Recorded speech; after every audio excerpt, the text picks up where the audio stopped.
Violaine de Philibert-Sabat, que vous connaissez très probablement. Bonjour. Toi, Violaine, tu as un tas de casquettes. Tu es à la fois avocate, autrice, militante féministe, chroniqueuse ici, on te connaît bien.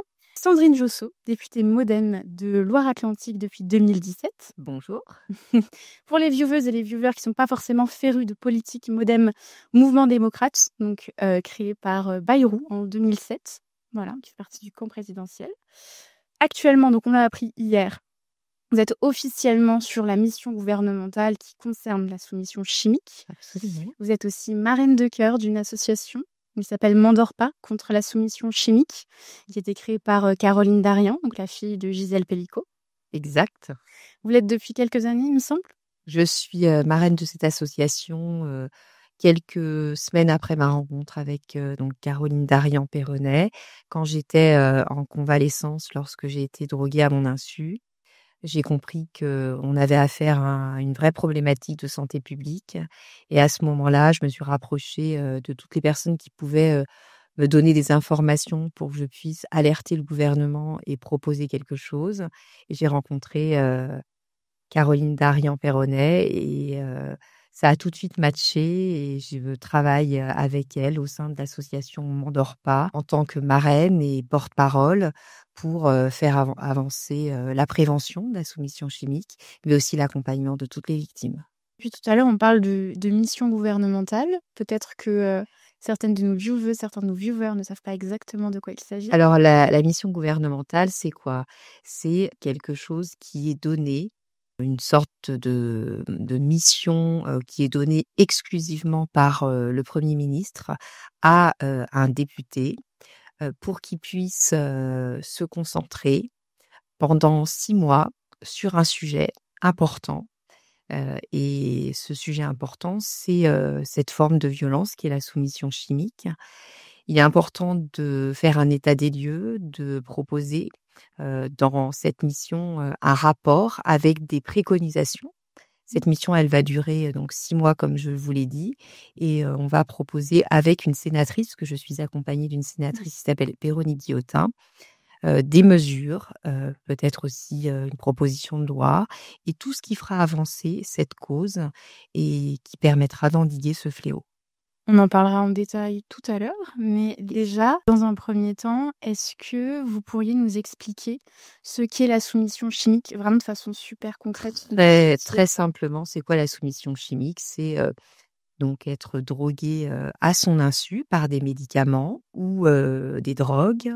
Alors, comment ça se passe? Eh bien, c'est un agresseur qui met ça dans votre verre ou dans votre alimentation, ou ça peut être aussi dans des bonbons pour les enfants, dans une cigarette électronique. Pourquoi? Eh bien, pour vous agresser à des fins criminelles, donc par exemple viol, mais ça peut être aussi des extorsions, ça peut être de l'inceste sur des enfants, donc c'est très grave. Et du coup, vous avez subi cette forme de soumission chimique. Le 14 novembre 2023, j'ai été invitée par un ami sénateur, et ce qu'il faut bien comprendre, c'est que qui sont les agresseurs? Ce sont des gens de notre entourage, soit de notre entourage familial, soit de notre entourage amical. Là, c'était un ami, et par exemple, pour Gisèle Pellicot, c'est son mari. 9 cas sur 10, effectivement, ouais, tout à fait. Dans 9 cas sur 10, la victime connaît son agresseur. Et justement, Violaine, tu nous dis que la soumission chimique, en fait, c'est quelque chose qui est tout à fait systémique. On va regarder un extrait où tu nous expliques ça, et après, tu pourras rebondir là-dessus. Cette image qu'on a en direct de l'aide de Philippis, avec ces dizaines de personnes qui tous les jours viennent, il y a beaucoup de médias évidemment, il y a beaucoup d'avocats, mais il y a beaucoup aussi de Français qui viennent pour essayer de comprendre ce qui est en train de se passer. Cette image, elle vous marque aussi ? Je pense que ça montre qu'il y a une forte mobilisation de l'opinion publique et que c'est des sujets qui ont un fort retentissement. À la fois, il faut aussi rappeler que c'est pas un fait divers, c'est-à-dire que on pourrait penser que c'est un procès effectivement exceptionnel parce que ça n'a jamais eu lieu encore sur le plan judiciaire de renvoyer autant d'hommes pour viol. Néanmoins, et encore une fois, comme je le disais tout à l'heure, il n'y a pas un type de violeur, il n'y a pas un type de victime. Et donc, ce qu'on voit aujourd'hui, malheureusement, ça peut se passer plus ou moins de partout. C'est-à-dire que, évidemment, là, on est dans le continuum des violences à un niveau très, très élevé. Mais le viol d'une femme sous soumission chimique, c'est malheureusement tous les jours, de partout. Des dossiers comme ça, j'ai une permanence le mercredi, j'en vois malheureusement, mais chaque semaine. Effectivement, souvent avec l'affaire Pellico, notamment, certains membres politiques ont tendance à dire que c'est tout à fait exceptionnel, hors norme. Alors oui, effectivement, par le nombre, de personnes accusées et cetera. Mais, il faut pas oublier qu'en fait, c'est dans un continuum de violence. C'est ce que tu nous dis. Oui, c'est-à-dire que donc le continuum de violence, qui est ce concept qui consiste à dire que les violences ont toutes la même source, donc qui est le sexisme et le patriarcat, donc un système où les femmes sont oppressées au bénéfice des hommes. Et chaque violence, qu'elle soit plus ou moins récurrente, va s'inscrire dans finalement cette atmosphère, ce contexte-là. Donc la soumission chimique n'a rien malheureusement d'exceptionnel. C'est vraiment quelque chose qui s'inscrit dans ce continuum. C'est-à-dire que pour s'approprier le corps des femmes, pour asseoir cette domination plus ou moins conscientisée, hein, je dis pas que qu'à chaque fois que un homme va avoir un propos sexiste, il est conscient de perpétuer ce système-là, mais en tout cas, il le fait, voilà. Et la drogue, ça s'inscrit dans cette continuité-là, qui est de dire, en fin de compte, c'est pas si grave parce que le corps des femmes, c'est jamais que le corps des femmes. D'ailleurs, quand on fait un parallèle avec les objets, par exemple, pour reprendre l'exemple, de ce qu'a vécu Gisèle Pellico, on a entendu des avocats de la défense dire que leur client n'avait pas conscience qu'il était en train de violer, alors qu'il était en train de violer. Est-ce qu'on imagine 30 secondes l'avocat d'un braqueur expliquer à une juridiction que son client, il était là avec un flingue, mais qu'il n'était pas conscient de braquer? Donc, en fait, le corps des femmes, c'est vraiment toujours moins grave, dans cet écosystème, justement, du continuum, des violences. Et pour vous, Sandrine Josso, vous avez vécu du coup de l'intérieur ce parcours que doivent, subir les victimes. Est-ce que vous pourriez nous en dire plus sur les choses qu'il faudrait changer, réformer, modifier? Il y a énormément de choses à faire. Déjà, sur, l'éducation. Il y a des croyances limitantes qui disent que la petite fille, la jeune femme, la femme, elle doit obéir à l'homme. Donc ça, c'est dans la tête des femmes et c'est aussi dans la tête des hommes. Donc ça, il va falloir vraiment, vraiment avancer là-dessus. Lors de ma mission, c'est ce qu'on veut faire. C'est travailler sur tout ce qu'on peut faire au niveau de l'éducation pour faire avancer cela. Mmh. Ensuite, il y a aussi, quelque chose de particulier dans le procès qui, est actuellement à Avignon, c'est que Gisèle Pellico, elle a des preuves et ça, malheureusement, c'est, très rare. Moi, effectivement, j'ai des preuves aussi, mais il faut savoir que 90% de victimes de soumission chimique n'ont pas de preuves. Et vous me disiez que c'était aussi parce qu'il fallait qu'il y ait des laboratoires spécialisés, qu'il y en a pas partout en France. Oui, il y a, justement une accessibilité à la preuve qui est difficile. Il y a des inégalités territoriales par rapport à ça, parce que quand on est soumis chimiquement, si on veut avoir des preuves, c'est un contre-la-montre parce qu'il faut aller, se faire prélever du sang, des urines et 1 fois sur 2, vous avez des blackouts, c'est-à-dire vous vous rappelez plus de rien. Mmh. Donc ça, c'est très compliqué. Sur, tout le territoire français en outre-mer, il y a dans les grandes villes des, CHU avec à l'intérieur des CHU, des personnes qui sont des experts et qui peuvent, analyser, votre sang, vos urines et interpréter les résultats. Donc, tout le monde n'habite pas en ville. Oui, c'est Donc sûr. si vous habitez, dans un territoire en ruralité, par exemple, eh bien, vous avez plus que vos yeux pour pleurer. Donc ça, il va falloir qu'on avance là-dessus. On a fait des propositions qu'on est en train de vraiment, mettre en place avec, l'association Mandorfa pour que, partout en France, il y ait dans les pharmacies une sorte de guide sous forme d'un kit disponible pour le parcours de soins des victimes, qu'elles veuillent porter plainte ou non. Parce qu'il y a encore un autre problème. Mmh. Si, vous voulez porter plainte aujourd'hui, eh bien, vous aurez, un remboursement de ces analyses. Et si vous ne portez pas plainte, vous ne pouvez pas avoir de remboursement. C'est pour ça qu'en tant que députée, j'ai porté ce qu'on appelle un amendement pour faire en sorte que tous ces tests puissent être pris en charge, que la victime porte plainte ou non. Donc, vous voyez, à plein d'endroits, on doit avancer parce que on est à un niveau de connaissance, à un niveau d'accès à la preuve, à un niveau d'accompagnement des victimes, à un niveau de leur traitement qui est absolument inadmissible dans notre pays. Pour ce qui est de la gestion du psychotrauma? Alors le psychotrauma, c'est quelque chose de très important.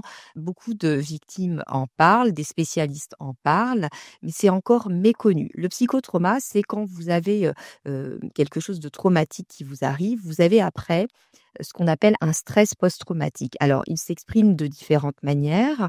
Je peux vous parler par exemple de ce que j'ai ressenti. Moi, j'avais des symptômes d'hypervigilance. Je ne pouvais plus sortir de chez moi pendant plusieurs semaines. Après, ce que vous avez vécu dans la soirée, eh bien, ça crée chez vous des sortes de comme si vous avez quelque chose de figé. C'est-à-dire que moi, dès qu'on me montrait le visage de mon agresseur, dès qu'on me parlait de sénateur, ben, je commençais à avoir des symptômes comme ce que j'ai vécu lors de cette nuit d'horreur. C'est-à-dire que, eh bien, en fait, j'avais, des nausées, toi tout des tremblements. Tout ce que j'ai vécu, en fait, c'est comme si votre cerveau, il reste figé dans l'événement traumatique. Alors que les jours voilà, alors que les jours passent et voyez, moi, ça fait 1 an, j'ai été accompagnée, par un psy. Je continue à le faire parce que j'ai toujours certains stress, post-traumatiques, en tout cas des choses qui se manifestent dans mon quotidien sans que je veuille, c'est ça vient en dépit. C'est-à-dire que ça vous empoisonne la vie. Je peux vous donner un autre exemple. Quand j'étais devant un interphone, je ne savais plus quoi faire. Je ne savais pas pourquoi j'avais ça tout à coup. Je voyais l'interphone, mais je n'arrivais pas à composer le code. Et ben, je me suis rappelé, tout simplement, en travaillant avec mon psy, que c'est parce que quand je suis allée à cette soirée, j'ai dû faire un code devant l'interphone et après, mon cerveau a associé interphone danger. Vous voyez, c'est des choses comme ça qu'il faut à tout prix soigner dès le départ parce que sinon, mais vous imaginez au quotidien ce que ça engendre. Et c'est aussi pour ça que je me bats, qu'on doit tous se battre et je me bats pour celles qui sont dans l'ombre, des victimes qui souffrent, qui ne sont pas entendues, pour qu'elles soient accompagnées le plus vite possible et du mieux possible pour passer ce cap parce que ça, excusez-moi du terme, mais ça bousille des vies. Ah oui, c'est comme un poison qui reste en fait, hein. C'est ça. C'est complètement ça. Merci pour ces exemples Oui. très, très, très concrets, qui illustrent parfaitement, ce que tant de femmes vivent, en matière de psychotrauma. C'est-à-dire que et parfois même, on pense l'avoir guéri et puis c'est sûrement le cas pour certaines, mais ça peut revenir des années après et c'est comme des cycles. Et à un moment, ça peut se réveiller, puis on ne sait pas pourquoi. C'est des périodes où on revit effectivement, des sentiments traumatiques, comme si on était en train de revivre, la scène extrêmement angoissante alors qu'en fait, elle est, loin dans le temps. Et alors je suis pas psychologue, mais une des méthodes que préconisait une des psychologues avec qui je parlais pour les TSPT, c'est par exemple, quand on sent être envahi par ces sentiments-là, de compter le nombre de mois puis de jours qui nous séparent de l'événement, comme pour, essayer de désamorcer, en disant au cerveau: «C'est bon, c'est le danger n'est pas là, le danger n'est pas là». Parce qu'en fait, c'est comme si on était en haut d'un grand 8, quoi.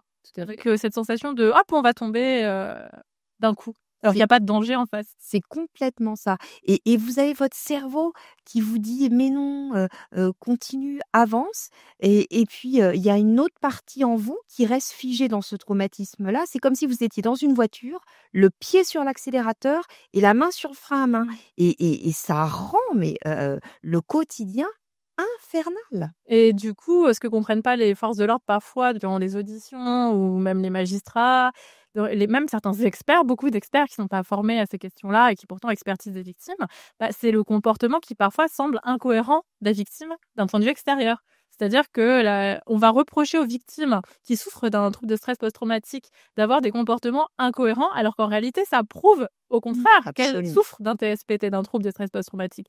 C'est ces changements de sensations qui peuvent être extrêmement violentes et extrêmement, immédiates, ouais. Oui et ça illustre beaucoup de choses.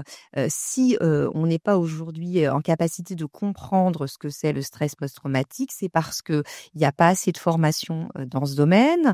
C'est aussi parce que, on n'en parle pas, on préfère culpabiliser, humilier, juger les victimes, alors que, en fait, ce sont les prédateurs, ce sont les agresseurs qui méritent d'être durement jugés. Et on doit être doux, on doit être bienveillant et accompagner les victimes. Et aujourd'hui, on n'en est pas là, hein. Et d'ailleurs, on a une question sur le chat qui pourrait être super intéressante pour toutes les deux. On demande, est-ce que le Parlement, en fait, est suffisamment une safe place, un endroit bienveillant pour ce sujet et pour accueillir ce genre de témoignages? Ce que je pourrais dire là-dessus, c'est que dans tous les sujets, par exemple les sujets comme ça sociétaux, il faut des personnes qui, en politique, décident de les porter et ainsi on fera bouger les lignes. Si personne s'en empare, il y aura beau avoir un procès Mazan, mais derrière, il y aura pas grand-chose. Donc c'est pour ça, peut-être, pour moi, c'est l'occasion pour faire avancer les choses avec toutes les victimes, avec toutes les personnes qui veulent et qui ont conscience qu'on doit faire des progrès dans ce domaine. Il y a énormément de médecins là qui demandent à être formés, des pharmaciens, des avocats aussi, voyez? Et aussi, ça c'est important, que ce soit porté politiquement parce qu'en France, ça marche comme ça. Il y a l'opinion publique et il y a aussi, la volonté politique. C'est pas le courage, c'est la volonté politique de mettre des choses en action concrètes pour faire avancer les choses de manière pérenne. Mais il faut que les membres politiques soient formés. Vous avez mis en place une formation sur la soumission chimique, mais ils ne sont pas encore tout à fait formés à la question. Je pense qu'il faudra du Il faut temps. accélérer, hein. Il est temps d'accélérer. Après, il y a la formation consciente, c'est-à-dire que mettre en place, c'est effectivement urgent, nécessaire, indispensable. Et ensuite, il y a tout ce qui est finalement les décennies dans lesquelles on a baigné, ce qui a forgé nos convictions à toutes et à tous. Et ça, même avec des formations, on peut pas. Enfin, les personnes qui jugent, les personnes qui font la loi, toutes ces personnes-là, c'est des êtres humains. Donc, on est issus de la même société. Donc, lutter contre le sexisme, si on veut demain créer une société non sexiste, en fait, ça passe par l'école. Et donc, ça veut dire que ces formations-là sur le consentement, sur l'éducation à la vie sexuelle affective, doivent passer impérativement par l'école. Et malheureusement, on entend tellement de choses fausses sur ce à quoi serviraient les séances à l'éducation à la vie sexuelle et affective, qui sont d'ailleurs généralement pas tenues dans les établissements. Il y a toute une opposition de la droite et d'extrême droite, leurs partisans qui disent que ce seraient des cours où on apprendrait à se masturber. Donc non, c'est faux. Si vous entendez ça, sachez que évidemment c'est faux. Mais donc il y a ce blocage. Ils ne veulent pas qu'on parle d'éducation à la vie sexuelle et affective dans les établissements scolaires, alors qu'en fait c'est là où se joue finalement la citoyenneté de demain. Oui, il faut parler de choses très basiques qui sont tabous. D'une part, l'éducation à la sexualité. Pourquoi on pense dans notre pays que les hommes ont le droit d'avoir des désirs, des plaisirs, et puis les femmes, finalement, non. Si, c'est exactement pareil. Et quand on considère tout ça et on regarde tout ça en face, on est aussi en capacité de voir que derrière, il y a toutes les problématiques de la pornographie, parce que ces prédateurs, attention, d'accord, ce sont des serial prédateurs, mais ils ont aussi des addictions à plein de sites pornographiques, et ils ont aussi dans leur vie, parfois, mais vraiment très souvent, je dirais très souvent, été victimes d'agressions dans leur parcours de vie pendant l'enfance, leur adolescence. Et comme ils n'ont pas été détectés et comme ils n'ont pas été accompagnés, ils reproduisent ça. Et c'est un cercle sans fin. Et c'est pour ça qu'aujourd'hui, quand on a conscience et connaissance de tout ça, ça suffit pas, mais il faut de la volonté, il faut des personnes comme nous tous. Il y en a plein derrière, il y en a plein ici. Comme nous toutes. Et comme nous toutes. Mais aussi, on a besoin des hommes, on a besoin de tout dans le domaine. On a besoin des deux. Et que la société fasse vraiment bloc. Donc, il faut de l'énergie. Et aussi, il faut une envie commune. Et je pense que on avance. Comme beaucoup, j'aimerais que ce soit plus rapide et surtout qu'on garde cette énergie pour avancer, que ce pied dans la porte qu'a mis Gisèle Pelicot en donnant un libre accès à ce procès, en levant le huis clos, il faut que ça serve à quelque chose derrière. Mais tout à fait. Et pour revenir sur le parcours absolument terrible des personnes victimes, toi, Violaine, tu as écrit un bouquin classé sans suite, Les femmes victimes de violences face à la justice, et t'expliques qu'en fait, la justice n'est pas en mesure d'accompagner les plaintes des femmes. Et tu tiens aussi Oui. une permanence, tu en parlais dans la vidéo. Et toi, qu'est-ce que tu penses qu'il faudrait absolument changer sur le court terme, notamment peut-être pour inspirer Sandrine Josso pour sa mission gouvernementale et pour une éventuelle PPL, proposition de loi, pardon, Violaine. Je pense que, comme ça a déjà été rappelé très justement, on a un problème de preuve, vous l'avez dit. Et alors, une des solutions qu'on pourrait apporter, de manière finalement assez basique, mais qui nécessite du budget, je crois, c'est qu'à chaque fois qu'une femme dépose plainte, on ait des actes d'investigation qui s'enclenchent. Parce que c'est vrai que dans beaucoup d'affaires, je dirais même la quasi-totalité, quand il y a un dépôt de plainte, généralement, malheureusement, il n'y a pas d'avocate ou d'avocat au dépôt de plainte, ce qui est un premier problème.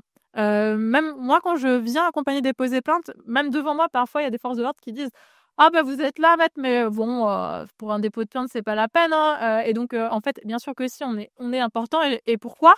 C'est parce qu'en fait, dans les dossiers, on est constitué dès le début, et bien, les forces de l'ordre vont avoir plus tendance avec les parquets, bien sûr, parce qu'elles agissent sous la direction du parquet, à faire des investigations. Ça va aller plus vite quand il y a un avocat ou une avocate. Or déjà, bah, ça devrait être le cas tout le temps, même quand on n'est pas là.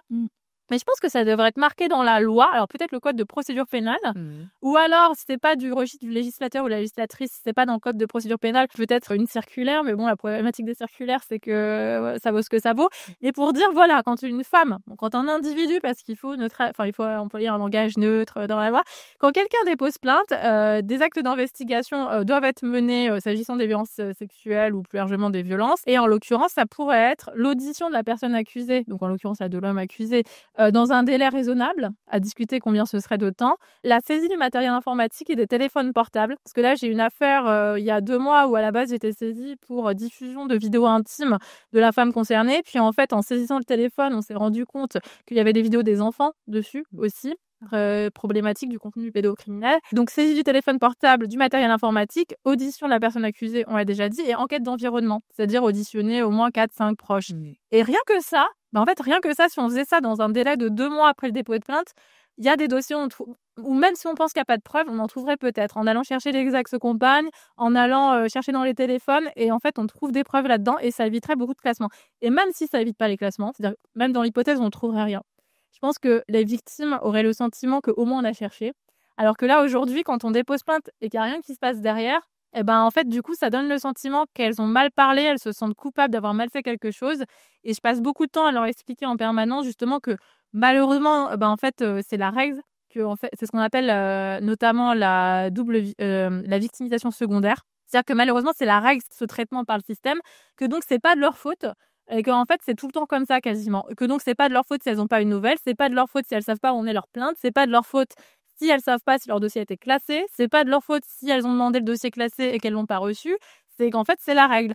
Et ça, je pense que c'est ça qu'il faudrait changer, ouais. Et pourquoi pas un portail de suivi des plaintes, après tout, c'est sur les courriers, je prends souvent l'exemple d'être recommandé, où on pourrait remplir le numéro de PV, le numéro de suivi de la plainte, et la victime pourrait se dire, ah bah là, c'est encore suivi.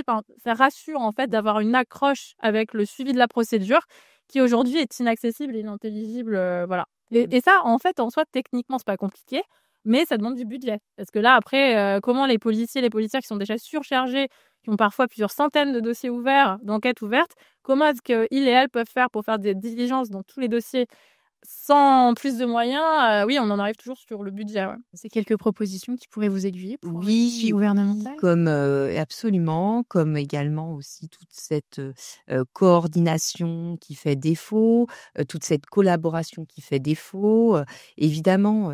Collaboration de quoi, pardon? De collaboration de tout le monde, c'est-à-dire que il doit y avoir un suivi entre la personne qui souhaite porter plainte, la personne qui souhaite pas. Il doit y avoir à tout prix un accompagnement à plein d'endroits, et sur le plan judiciaire et sur le plan médical, parce qu'aujourd'hui, c'est un parcours semé d'embûches.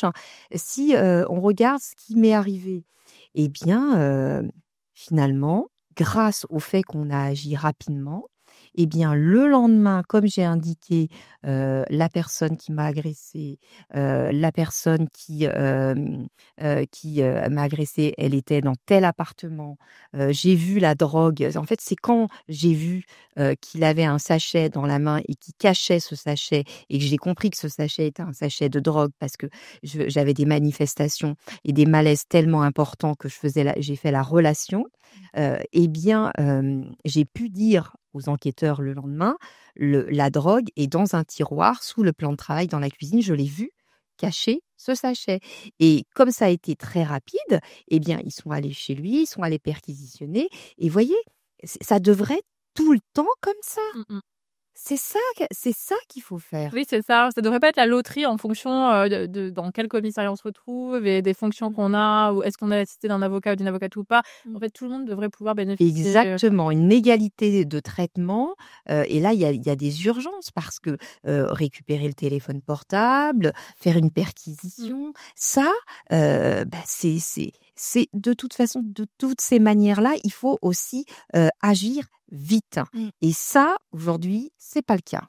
Mais dans votre rapport que vous rendrez en mai, est-ce que vous pourriez nous teaser, nous dire quelle première solution vous avez en tête? Vous m'avez parlé d'un kit.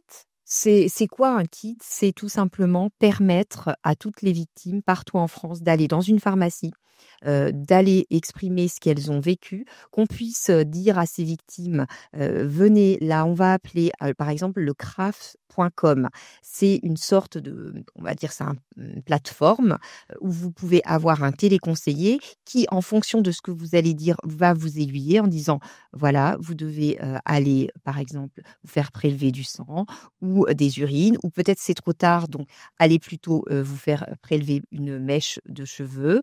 Voilà ce que vous devez faire. Allez dans tel laboratoire, parce que si vous n'allez pas dans le bon laboratoire, eh ben, vous serez pas la bonne personne pour interpréter vos analyses. Et puis, vous aurez plus que vos yeux pour pleurer parce qu'on vous dira, bah non, il y a rien. Donc ça, c'est plus possible de laisser les victimes dans l'enfer du doute, comme ça, toutes seules. Mais il y en a des milliers. Ah oui. Tout le monde connaît quelqu'un qui s'est fait droguer à son insu. Voyez, ça, c'est Et ça tout le monde, continue, tout le monde, alors tout le qu'on monde. parle. C'est tous les jours et des milliers par an. C'est plus supportable, c'est inadmissible. Faut arrêter ça. Un ou une vieweuse vous pose une petite question. Est-ce qu'il est envisagé, dans une éventuelle PPL, proposition de loi toujours, d'obliger les parlementaires à une formation? Alors, vous avez fait une formation qui n'était pas obligatoire sur inscription, mais vous pourrez nous en parler. Ou à des engagements, signature d'une charte, par exemple. La formation, c'est pour tout le monde, vous avez raison. Les parlementaires, les chefs d'entreprise, les salariés, fonction publique, dans le privé, partout.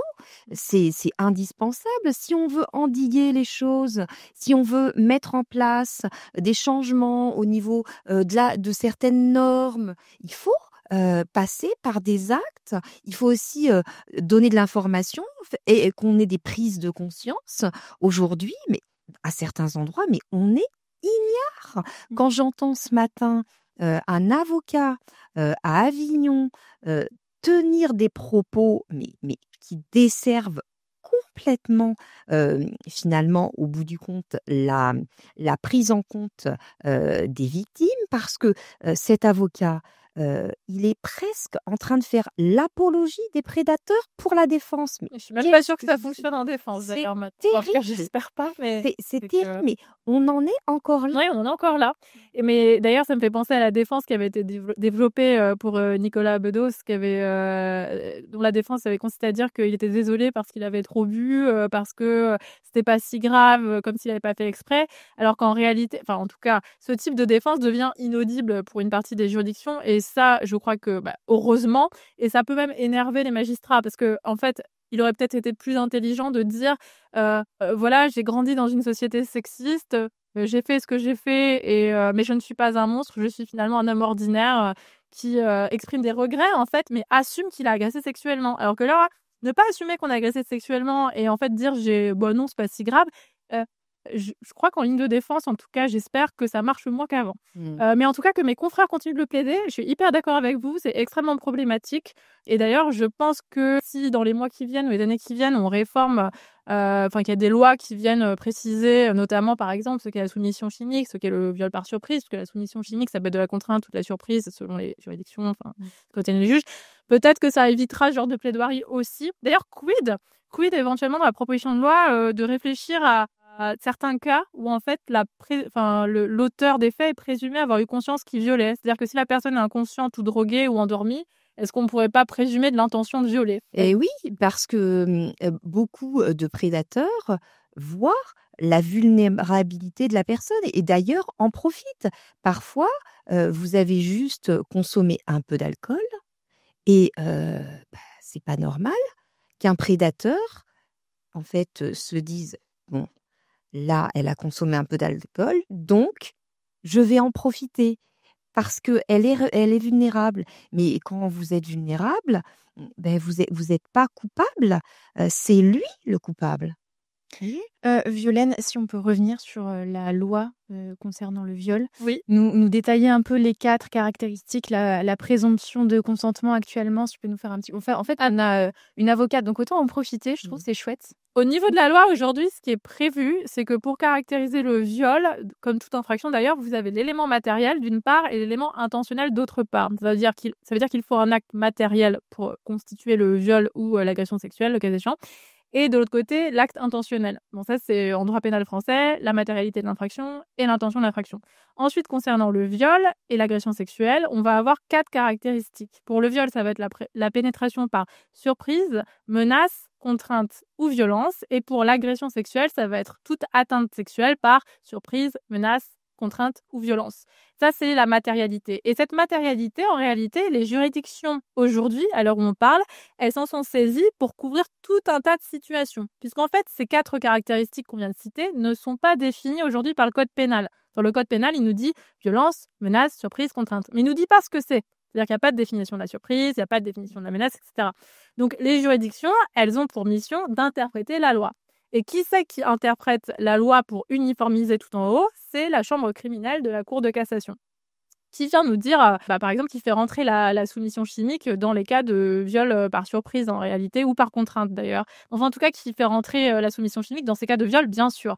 Mais là où c'est pas forcément clair, c'est que pour les victimes qui sont finalement en bas de cette échelle judiciaire, qui n'ont pas forcément allé jusqu'à la Cour de cassation, qui vont déposer plainte dans un commissariat ou une gendarmerie, on est parfois face à des policiers qui vont dire des choses aux victimes. J'étais là d'ailleurs quand ça s'est passé il y a encore, je sais pas, moins de 2 mois.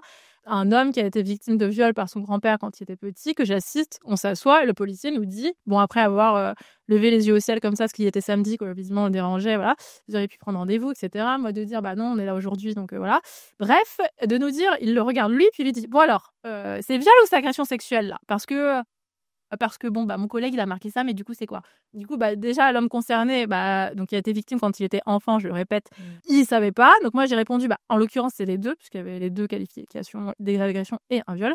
Ce que je veux dire par là, c'est que je pense pas que ce soit utile aujourd'hui de tout modifier dans la loi, de tout chambouler, ce serait dangereux. Le consentement libre et éclairé dans la loi, ce serait dangereux, parce que ça ouvrirait un champ aux avocats de la défense pour dire, oui, mais elle a consenti, etc., de façon libre et éclairée. Mais par contre, on pourrait quand même reprendre ce que dit la Cour de cassation à la chambre criminelle pour le mettre dans notre code. Ça s'appelle la codification de la jurisprudence. En fait, pas changer, mais en fait rappeler, rendre plus compréhensible pour tout le monde et du coup permettre ce débat sociétal, parce que si on doit définir la violence, la menace, la surprise et la contrainte, ça permettra aussi de remettre sur la table qu'est-ce que dit la Cour de cassation, et puis l'expliquer aussi, puisque aujourd'hui dans les amphis de droit, je vous assure qu'il y a des étudiants que ça fait rire, peut-être par gêne, pas forcément parce qu'ils sont mal intentionnés, mais quand on dit viol par surprise, parfois il y a des rires dans les amphis, parce qu'en fait, à qui n'a pas fait du droit sait ce que c'est qu'un viol par surprise. Ça donne effectivement, pour des étudiants de 20 ans, ça leur donne l'impression que quelqu'un passe et il est violé par surprise. Donc on voit qu'il y a un problème d'intelligibilité de la loi. Or, une des missions de la loi, c'est d'être intelligible, parce que nul n'est censé ignorer la loi, etc. Donc je pense que mettre consentement libre et éclairé, très mauvaise idée. Encore une fois, très dangereux. Ça va encore faire reposer tout sur le consentement, sur le comportement de la victime. Donc, faut surtout pas faire ça. En revanche, prendre du temps et consulter pour éventuellement définir ce que le viol par surprise, menace, contrainte ou violence et le cas échéant élargir aussi pour faire rentrer d'une façon ou d'une autre d'autres circonstances, pourquoi pas? Ça permettrait de rendre la loi plus claire, mais ça demande du temps et donc ça peut pas être une réponse à un agenda politique pour se faire bien voir entre guillemets comme on le voit parfois dans les agendas de différents partis, quoi. Bon, en tout cas, en ce moment, le débat est brûlant. Il va être abordé au Palais Bourbon le 28 le 28 novembre, lors de la niche parlementaire insoumise, et c'est une proposition de loi portée par Sarah Legrain. Alors effectivement, elle nous explique, hein, qu'il y a des arguments pour, contre, elle est hyper ouverte au débat et ça pourrait être à la fois quelque chose, qui pourrait permettre de réduire le taux de classement sans suite, mais pour autant effectivement, renverser la charge de la preuve. Après, je Mais précise juste que pour les classements, vraiment, l'urgence, c'est les investigations, en fait. Avant de changer la loi, enfin, je veux dire, avant de changer les définitions, si déjà on faisait des investigations dans le dossier, eh ben, ça permettrait de faire avancer, je pense. Même si on pourrait pas tout condamner, en tout cas, ça donnerait le sentiment aussi aux hommes accusés que si jamais il y a une plainte contre eux, au moins ça va être investigué. Parce que là, c'est un peu dépose plainte de toute façon. Qu'est-ce qui va se passer? T'as vu le taux de classement? Bon, voilà. Je me mets dans la tête d'un agresseur. Oui. bon, je pense que nos internautes ont envie de profiter de tes compétences juridiques. Oui, l'alcool est un facteur aggravant. Oui. Voilà. Je vois la question dans le chat. On Oui, est c'est un d'accord. facteur aggravant, mais dans les arguments de la défense, parfois, c'est utilisé comme un facteur justement. Oh, il avait bu. Voilà. Et alors, par contre, pour la victime, c'est aggravant. C'est ça qui est dingue. C'est que par contre, une femme qui va boire, on va dire oui, mais bon, elle avait bu, comme me l'a dit d'ailleurs un policier encore récemment, pareil. Je lui dis je sais que vous êtes débordé. C'était la fin de l'édition. Je sais que vous êtes débordé, merci d'avoir pris le temps. Et lui il me dit bah oui, on est débordé. Ça c'est vrai, hein, je remets pas en question, c'est tout à fait vrai. Par contre, il me dit oui, bon bah voilà, parce qu'il y a des dossiers comme ça qui sont importants sur les mineurs, etc. Puis bon après il y a aussi là le week-end dernier une femme qui arrive complètement ivre au poste pour déposer plainte pour viol, mais en même temps elle fait des mélanges d'alcool. Je vous jure qu'il m'a dit ça. Donc voilà là où on en est. C'est Et dramatique. là je lui dis mais c'est pas parce qu'elle a fait des mélanges d'alcool qu'elle c'est pas une victime. Et là il se reprend et il me dit ah oui, oui, vous avez raison. Voilà. D'accord. Bon, c'est dramatique d'entendre ça encore aujourd'hui, hein. Mais là, cette fois-ci, j'ai une question à vous poser à toutes les deux parce que c'est quelque chose qui ressort de nos échanges et qui est super intéressant. Il y a un bouquin à ce sujet-là, donc au sujet de la figure du monstre qu'on donne aux agresseurs. Donc, Rose Lamy a écrit Un bon père de famille pour expliquer qu'en fait, c'est tout le monde, c'est vraiment tout le monde de chez tout le monde. Souvent, on a tendance à renvoyer cette image en disant bon, l'agresseur est soit un monstre, soit une personne qui est complètement ostracisée, ou soit, pour répondre à des logiques et à des idéologies complètement racistes, l'agresseur serait une personne étrangère. Donc, on rappelle, hein, on avait une question à un moment, c'est complètement faux. Voilà, il n'y a aucun chiffre qui va faire un lien entre les deux, c'est complètement faux. Il faut s'enlever cette idée-là de la tête. Mais du coup, l'une et l'autre, vous le dites, hein, si on commence à confiner en fait les agresseurs sous l'étiquette d'un monstre, en fait, on enlèverait l'idée que ce seraient des personnes comme tout le monde. Et en fait, on est en train de se dire que les personnes qui agressent ne sont pas les personnes de notre entourage pour en fait se rassurer quelque part. Mais en fait, d'où vient ce stéréotype et à quel point il a la peau dure? Parce que vous le voyez l'une et l'autre en fait. De toute façon, quand on sait qu'à 80% les victimes connaissent leur agresseur, déjà, ça c'est très clair. Deuxième chose, évidemment que un agresseur, il peut être père de famille, il peut avoir tel ou tel métier, il peut avoir tel ou tel diplôme. C'est pas ça le sujet. En fait, c'est un agresseur, c'est quelqu'un qui se croit tout permis, qui utilise des stratagèmes qui sont la manipulation, par exemple, le contrôle coercitif, le mensonge. Donc, quand vous le voyez, votre agresseur, comme c'est un menteur, comme il utilise tous les stratagèmes, vous pouvez pas deviner. En fait, c'est très difficile de deviner. C'est que souvent, c'est après coup. Donc, je crois que ce qu'il faut faire, c'est qu'on soit en capacité d'être formés tous dès le plus jeune âge pour discerner tout ça. Et à un moment donné, dès qu'on a un doute, qu'on soit capable de se mettre en vigilance. C'est pour ça que finalement, moi, ça m'est arrivé, j'avais la quarantaine. Si ça m'était arrivé à 30 ans, j'aurais pas eu certaines épreuves dans ma vie qui, au fur et à mesure du temps, m'ont fait comprendre que ça servait à rien de culpabiliser, que j'avais toute ma légitimité. Voyez? Et c'est ça qui est important. Les agresseurs, évidemment, hem, on sait pas où ils peuvent être, parce que ils sont tellement malins, tellement menteurs. Donc ne vous fiez pas aux apparences. Ils peuvent très bien paraître, être comme ça, si on gratte pas, un bon père, paraître être très gentils, mais au fond, ils sont dans leur tête faits, câblés pour agresser, pour assouvir un fantasme, et des fantasmes, et en fait, ils font des crimes et ce sont, voilà, des criminels en puissance, qui se cachent derrière tous les stratagèmes.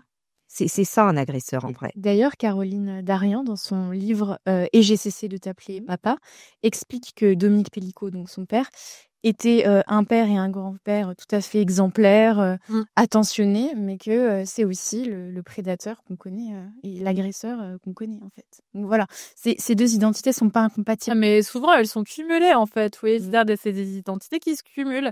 Et je trouvais ça assez intéressant. Je crois que c'était la semaine dernière, les déclarations d'un des accusés au procès, donc des viols qui ont été perpétrés sur Gisèle Pellicot. Un des accusés a dit c'est un des rares qui a reconnu le viol et qui a dit donc je reconnais le viol, mais je suis pas un monstre, je suis un homme ordinaire. Et je trouve ça intéressant parce que justement, ça montre que finalement, la société fait qu'on en arrive à considérer comme pas si grave de violer les femmes, que le mot viol, on hésite à l'employer parce qu'on considère qu'en fait, comme c'est le corps des femmes et que finalement, c'est sa conjointe, ou alors c'est sa nouvelle copine, ou alors c'est son ex, et puis si elle dormait dans son lit, bon, voilà, finalement elle était là. Donc tout ça, c'est considéré comme pas si grave. Et donc en réalité, ça l'est, et il y a une vraie prise de conscience à avoir sur les conséquences du trouble de stress post-traumatique, comme vous l'avez dit tout à l'heure, la mémoire traumatique, parce que c'est Gisèle Halimi d'ailleurs qui disait le viol est comme une mort inoculée aux femmes un soir. Et c'est vrai que c'est quelque chose qui reste ensuite en nous et qui disparaît pas comme ça, qu'on peut arriver à maîtriser, à soigner, mais c'est quelque chose qui aura un avant et un après, je crois. Et ça, cette prise de conscience collective, qu'en fait, il n'y a rien de désirable dans les violences, je crois qu'elle est nécessaire et ça prend racine dans notre culture aussi. C'est-à-dire, par exemple, je pense à la dark romance, ce phénomène qui est absolument incroyable dans les librairies, c'est dans les têtes de vente.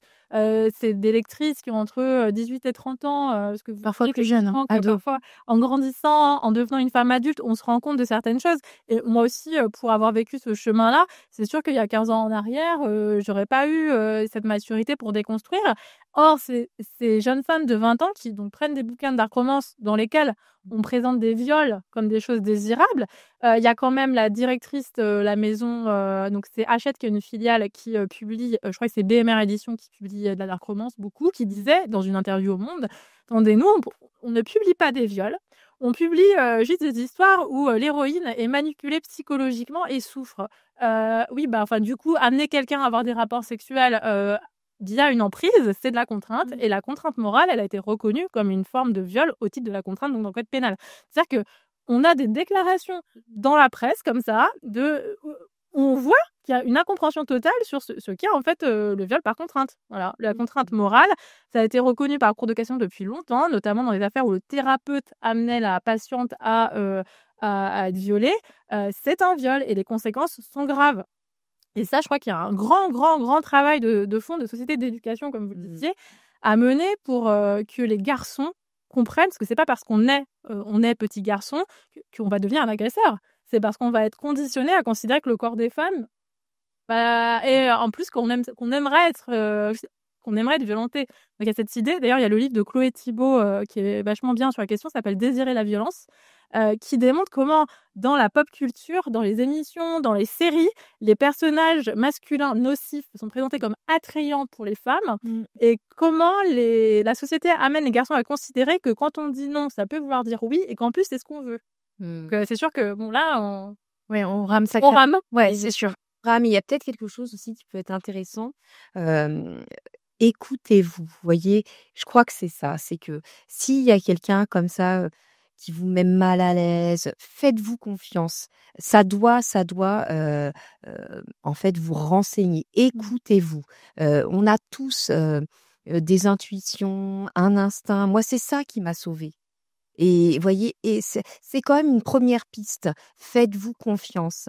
Et quand vous faites part de votre ressenti, si vous avez en face quelqu'un qui dit oh mais non, eh ben c'est pas normal. C'est ah bon, tu ressens ça, ok, et c'est comment? Ah d'accord. Voilà, il faut toujours investiguer votre ressenti. Votre ressenti, il est majeur. Il y a une intelligence derrière. Et voilà, c'est une première piste, mais vraiment ça c'est important. Faites-vous confiance. Investiguer votre ressenti, c'est le conseil. C'est une belle phrase et je la trouve très vraie. Oui, c'est-à-dire finalement, dans les récits des violences faites aux femmes, il y a souvent cette forme de malaise. Voilà, c'est un malaise à la base. On sent que c'est pas tout à fait normal, mais en même temps, on ne sait pas si c'est un vrai viol ou une vraie agression parce qu'on veut pas voir. Oui. Ouais, et il y a plein de moments où quand on est une femme, on ressent quelque chose, un truc, je sais pas comment vous le décrire, mais un truc un peu burk. Vous voyez, un truc, un espèce de malaise. Et en fait, notre conditionnement, notre culture, c'est ça. On a notre petite phrase en tête, bon sois gentil, etc. Et non quoi. À partir du moment où vous ressentez un truc comme ça désagréable, dites-vous, je ressens ça, et voilà, et vous en arrêtez là. Et après, soit vous passez, voilà, c'est-à-dire vous évitez d'être en rapport avec cette personne, parce que c'est pas normal de ressentir du malaise avec une personne. Tout de suite, ça doit vous alerter. Quand bien même cette personne peut être très gentille dans d'autres moments, parce que c'est ça leur point fort, c'est que des caméléons. Voilà, des caméléons. Parce que des hommes finalement, des hommes ordinaires. C'est-à-dire que vous allez prendre l'apéro avec eux, ils vont être très sympas, et puis en fait, ça en fait pas moins des agresseurs potentiels. C'est-à-dire, faut faire. Je dis pas que tous les hommes violent. Je dis que le sexisme est partout. C'est-à-dire que même en tant que femme, on est forcément conditionné par des habitudes sexistes. Donc dire qu'en fait, il y aurait des hommes pas sexistes, au même titre qu'il y aurait des femmes pas sexistes, je trouve que cette assertion est archi fausse. Ça veut pas dire que tout le monde va violer. Ça veut dire que on vit dans une société où on a un bain culturel qui amène parfois jusque-là. Voilà, et donc ça fait quoi au bout du compte? Ça fait qu'on est dur avec les victimes et doux avec les agresseurs. Il faut que les choses s'inversent. Après, petit rappel quand même pour les vieweuses et les viewers qui nous regardent, qui ont déjà vécu ce genre de choses. Si vous ne vous êtes pas senti mal à l'aise et que vous n'avez pas eu ce ressenti, c'est pas pour autant qu'il faut se culpabiliser. Oui, attention, parfois on le ressent. Parfois, on ne le ressent pas et il n'y a pas de problème là-dessus. Oui, ça peut être de la dissociation. Il ne faut pas que la faute nous retombe dessus. Parler de la dissociation. Oui, ça c'est très subtil, parce que ça c'est un instinct de protection, la dissociation. C'est le cerveau qui va provoquer un éloignement, et vous n'allez pas ressentir de malaise parce que vous allez avoir la sensation que vous étiez spectatrice de la scène. Donc ça ne peut pas vraiment arriver. Donc c'est en fait, alors pareil, je suis pas psychiatre, mais les grandes lignes, et je vous invite à aller consulter plutôt le site de Muriel Salmona, mémoiretraumatique.org, mémoiretraumatique tout attaché.org, sur la question, qui explique très bien comment, pour éviter de continuer à produire du stress, notre corps le cerveau va mettre en pause la production du stress, et ça va provoquer aussi une dissociation. C'est-à-dire qu'en fait, au lieu de continuer à produire du stress pour nous dire attention, attention, attention, et donc le cas échéant faire un arrêt cardiaque, le cerveau va faire en sorte que le corps se mette en pause au niveau des émotions, et donc on va avoir l'impression de rien avoir ressenti à ce moment-là, voire parfois on oublie. Comme une anesthésie. Et parfois ça revient, et en revenant, ça peut provoquer un malaise, voilà. Mais si ça revient pas, on peut aussi avoir très longtemps cette sensation de dissociation, comme si en fait on avait été anesthésié. Ouais, comme si en fait on était un peu long à la détente. Mais ça fait partie des choses qu'on utilise pour se protéger. Mais la dissociation est une forme finalement presque de malaise aussi, dans ce qu'on décrivait. Je dirais que la dissociation, quand il n'y a pas une mémoire traumatique, c'est-à-dire que j'ai l'impression que quand on se souvient de la scène, parce que parfois la mémoire traumatique fait qu'on ne se souvient pas, mais quand il y a une dissociation, ça peut aussi, on peut trouver cette dissociation malaisante, parce que du coup on va peut-être pas se sentir de la même manière qu'une victime qui n'aura pas de dissociation. Mais la dissociation, j'ai l'impression dans les récits que j'entends qu'il y a une forme de malaise aussi, parce qu'on sent bien que normalement on aurait dû ressentir un truc, mais qu'en fait on n'a rien ressenti. En tout cas, dans les récits, j'entends ça. Alors, j'aimerais clôturer ce super stream Safe Place. On pourrait l'appeler comme ça, le stream Safe Place. avec une question qui va un peu rendre global tout ce qu'on a abordé. Sur la traduction politique de tout ça. Alors, on pourrait envisager une loi contre les violences sexistes et sexuelles. Donc, il y a eu 130 propositions qui ont été faites par des associations, syndicats, etc. Alors, du coup, toi, Violaine, tu es plutôt du côté association, parce que tu es une militante féministe, on le rappelle. Et vous, Sandrine Josso, vous êtes plutôt du côté parlementaire. Comment on projette ça? Comment on voit ça? Comment on organise ça? Et sur ces 130 recommandations, comment c'est possible de les faire rentrer dans une même proposition de loi?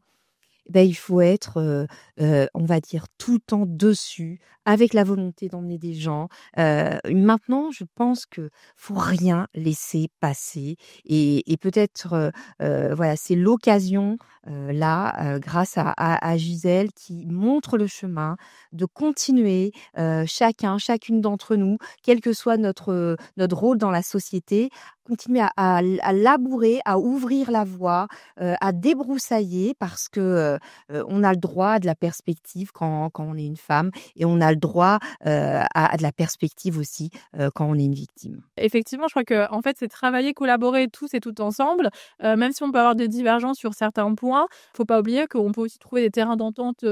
Bon, alors il y a des personnes avec qui on n'en trouvera jamais, je pense. Je pense notamment au Rassemblement national, bien sûr.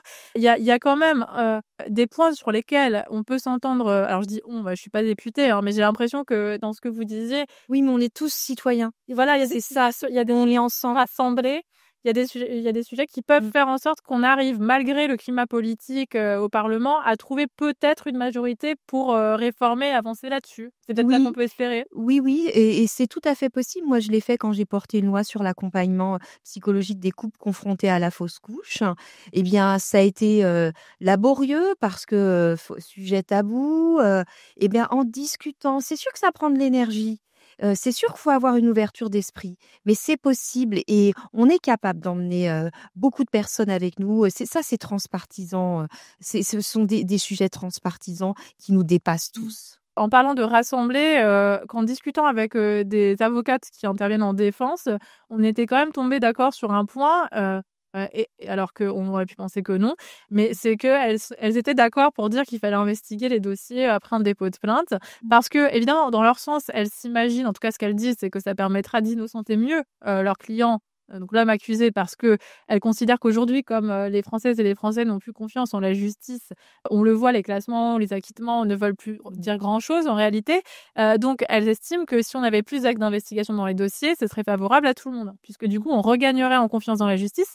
Donc je crois que nos opposants politiques sur l'échiquier, donc on va dire ceux qui sont qui tendent vers l'extrême droite, etc., ou même les républicains, ils peuvent tout à fait aller dans le sens d'une proposition de loi pour avoir des investigations dans les dossiers, parce que eux considéreront que c'est sauver les hommes, entre guillemets. Parce que oui, vu qu'on va investiguer, on va prouver qu'ils sont innocents.